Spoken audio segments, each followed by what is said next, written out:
Welcome to the Poetry Society of Virginia Eastern Region reading for today, September 7th, 2020. It's Labor Day, so happy Labor Day.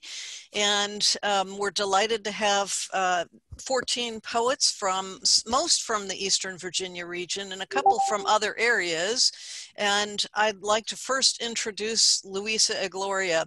Luisa Igloria, Ph.D. is the current Poet Laureate of Virginia. And she's also a Louis I. Jaffe Endowed Professor and University Professor of English and Creative Writing at ODU, Old Dominion University. She was hired in 1998, promoted to full professor in 2010. She was director of the university's MFA Creative Writing Program from 2009 to 2015. She's written a number of books, so I think I will let you read them on the slide here. In 2015, she received, among other prizes, the first Resurgence Poetry Prize for her echo poetry. Dr. Igloria, a native of the Philippines, said, "I grew up with a lot of myth, a lot of folklore, the kind of household where the elders would say if you went into the garden beyond dusk, you had to address the spirits as you walked past." Dr. Igloria is also an 11-time recipient of the Carlos Palanca Memorial Award for Literature, which is the most distinguished literary prize in the Philippines. And she has a number of other awards, which are shown in the last sentence here. And I'm going to turn it over to her so that she can say a few words. And I'm going to pause my screen sharing. Hello, everyone. Good afternoon. And thank you to Kathleen for that generous introduction. Thank you for our fellow poets who are here to read poems for us on this Labor Day celebration. Before I read, I just wanted to say a few things about labor and immigrant labor in particular.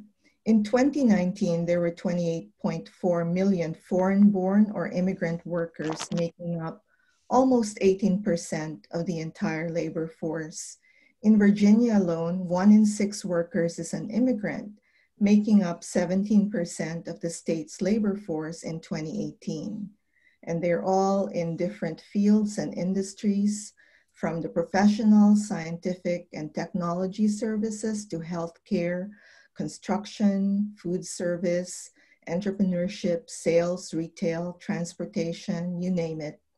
Often maligned as lazy, weak-minded, or slow, immigrant workers in the US are described by the US Census Bureau, nevertheless, as having the highest participation in the labor force than American-born workers.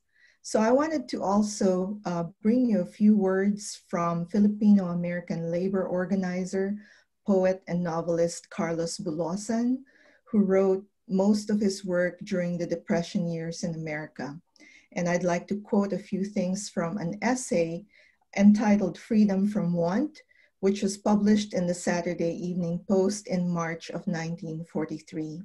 And I quote, "So long as the fruit of our labor is denied us, so long will want manifest itself in a world of slaves. It's only when we have plenty to eat, plenty of everything, that we begin to understand what freedom means. To us, freedom is not an intangible thing. When we have enough to eat, then we are healthy enough to enjoy what we eat. Then we have time and ability to read and think and discuss things. Then we are not merely living, but also becoming a creative part of life. It is only then that we become a growing part of democracy. Our faith has been shaken many times, and now it is put to question. Our faith is a living thing, and it can be crippled or chained.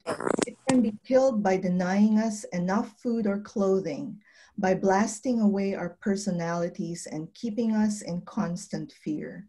Unless we are properly prepared, the powers of darkness will have good reason to catch us unaware and trample our lives."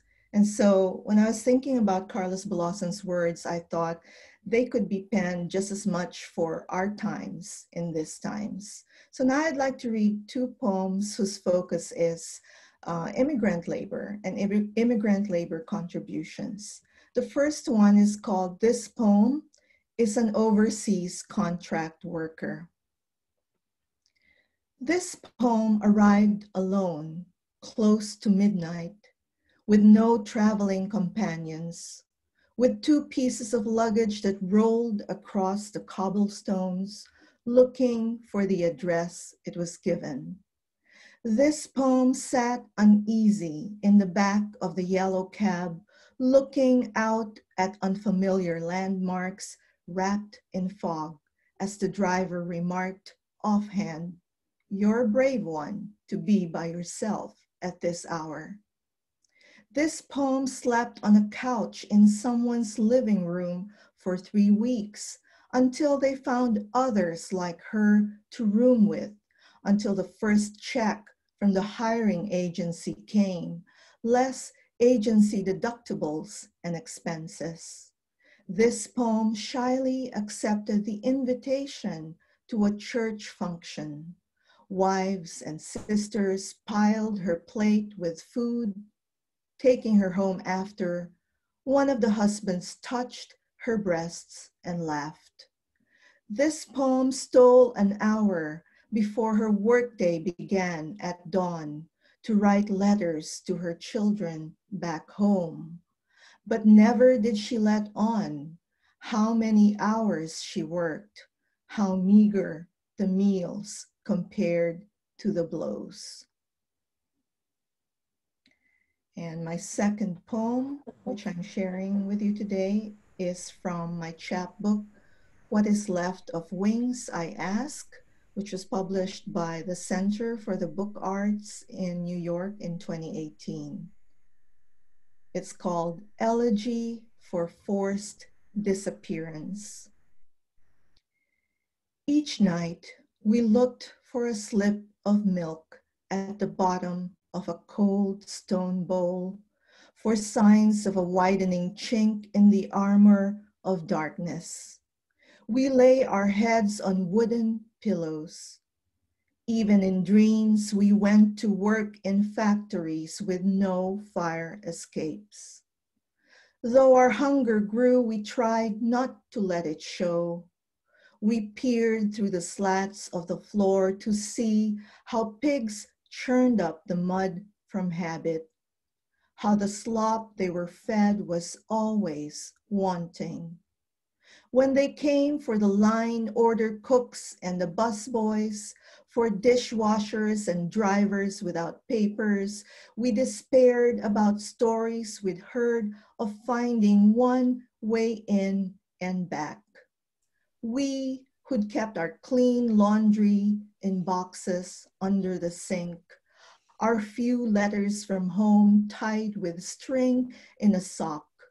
We who'd come to memorize by heart the number of steps to the next landing, how our fingers could fumble in a hallway to find the cord to turn on the lamp. Thank you so much. Luisa, thank you so much for your gracious presence today and for those wonderful poems. Unfortunately, I suspect that some of it is personal to you. So thank you for sharing it. I forgot to mention as we go along, when each poet sees your poem appear on the screen, if you would do what Luisa did, which is say a